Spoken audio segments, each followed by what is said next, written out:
Non abbiamo ancora notizie sui familiari, stiamo sequenziando i due riscontri positivi, quindi la moglie e uno dei due figli, tutte le due figlie che sono risultate positive presso l'istituto profilattico, ma non abbiamo ancora il responso. Chiaramente sono tutti in isolamento e sono anche scattate da parte dell'USL di Vicenza Berica delle misure da attuare. Il quarantenne vicentino, primo positivo alla variante Omicron in Veneto, fa parte delle 16 persone rientrate dal Sudafrica, i nominativi delle quali erano stati segnalati alla Regione Veneto dal Ministero.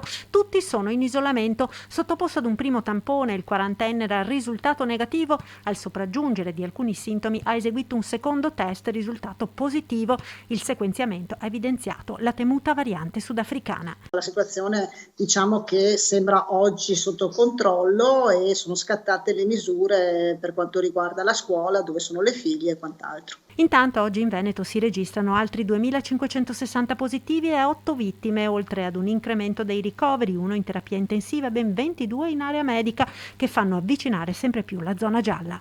È chiaro che se noi continuiamo a salire ogni giorno di 10, 15, 20 ricoveri, arriviamo prestissimo alla soglia del 15%, quindi è quasi inevitabile ormai l'area gialla per noi. All'avvicinarsi dell'entrata in vigore del Super Green Pass procede la corsa all'immunizzazione con 45.000 vaccinazioni nelle ultime 24 ore.